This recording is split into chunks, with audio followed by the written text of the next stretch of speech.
Hi everyone, I'm Marj. I'm the managing editor of Sparkling Magazine and the deputy associate editor of Preview.ph. Welcome to Happy Hallyu Days online event.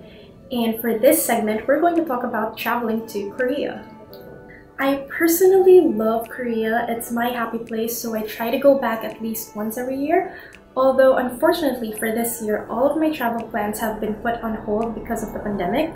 Obviously, because of the global health situation, it's not exactly a deal to travel at the moment.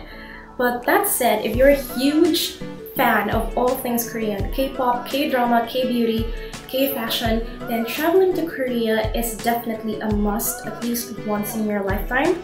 You will definitely love the food, the fashion, the culture, the people, and there are just so many things to do and explore in Korea.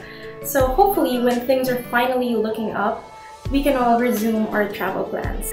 Alright, so for future reference, if you need a few tips for your Korea itinerary, especially if it's your first time visiting, I have some few suggestions that you might find interesting. And you will especially love these places in particular if, like me, you're a huge K-drama fan. Because nowadays, who isn't, right? Okay, first things first, just a quick travel tip. You'd want to rent a portable Wi-Fi as soon as you land in Korea. There are a lot of options available at the airport and they're actually pretty affordable. Korea, honestly, it's said to have the fastest internet connection in the world, and a lot of places do have free Wi-Fi available. That said, it wouldn't hurt to have your own, just to lessen your chances of getting lost and in cases of emergencies. Especially when you're hunting down very specific locations, it's gonna be handy that you have your own GPS tracker on your phone. Okay, so moving on to the actual locations. First on the list is Green Cafe. K-drama wasn't particularly shot here, but it was inspired by W2 Worlds, starring Lee Jong-suk and Han Hyo-ju. It's this super Instagrammable 2D comic-themed cafe, so it kind of feels as if you're stepping inside a storybook. If you love the K-drama W2 Worlds, or if you just want to take pictures at a cool cafe and order interesting things off their menu, then this is perfect to include in your Seoul itinerary. Next up is Nami Island.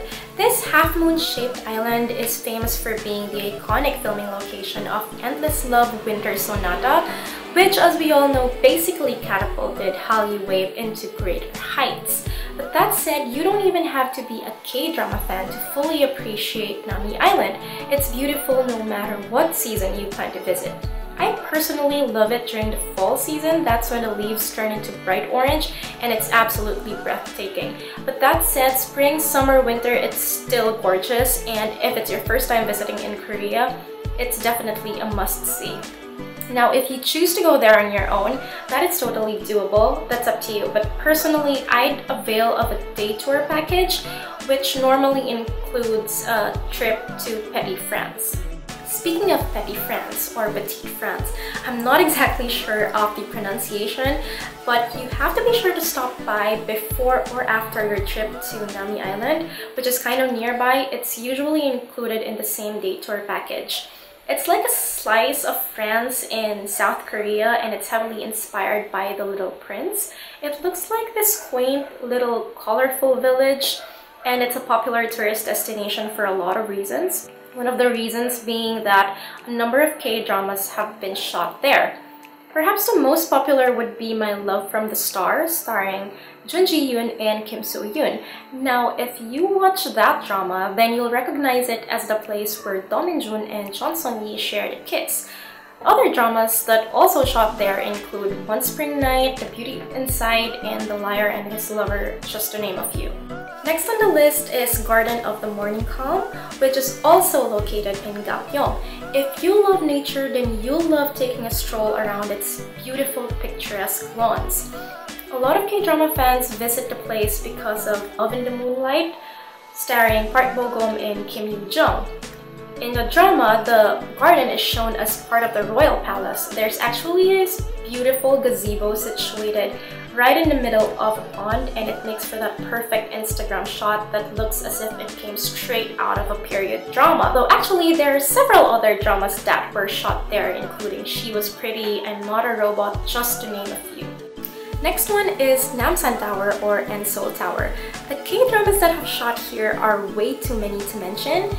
Even if you're not into K-dramas, this place deserves to be in your itinerary. It's one of the tallest towers in Asia, and it has actually become somewhat a representative landmark of Seoul, so you have to see it at least once. You can reach the peak by riding a cable car, or if you're feeling a little energetic, you can actually climb your way all the way up there. It's totally up to you, but either way, it's totally going to be worth it if you're visiting with your special someone. And Tower is sort of known as a romantic pilgrimage for couples, so you might want to bring a love lock and write your names on it and lock it somewhere on the designated area.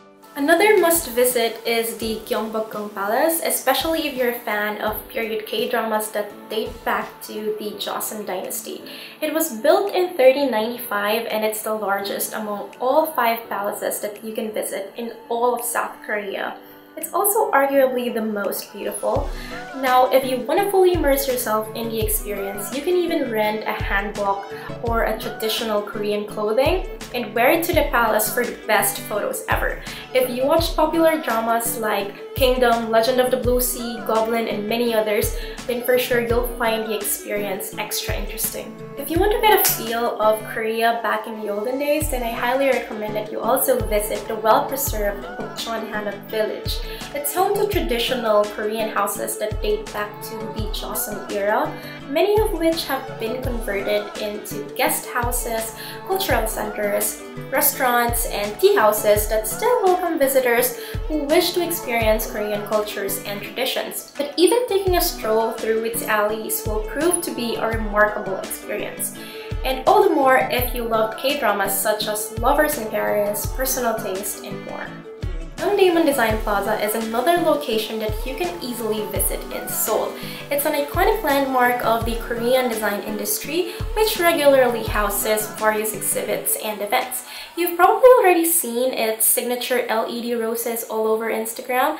The rose garden is actually filled with over 25,000 LED flowers. Itinerary. Some of the most notable K-dramas that were filmed here include My Love from the Star, The Producers, She Was Pretty, and most recently, Love Alarm.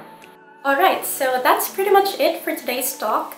And honestly, we could go on all day talking about these must-visit K-drama locations, but it wouldn't be enough to list down everything because there are way too many to count. But for everything I mentioned, I've personally been there at least once, so I can assure you that they're all worth your time, especially if it's your first time visiting Korea, as most of these spots are not only K-drama filming locations, but also popular tourist destinations. South Korea is simply oozing with a lot of amazing hangout spots and cool destinations that you'll definitely enjoy visiting. So my advice is really just to take it in, eat to your heart's content, shop till you drop, take lots and lots of photos, and just live in the moment and enjoy your trip. I'm really excited for all of you to experience Korea soon, and hopefully things will get better and we can all resume our travel plans. Until then, stay safe, stay home, and thank you for joining me today.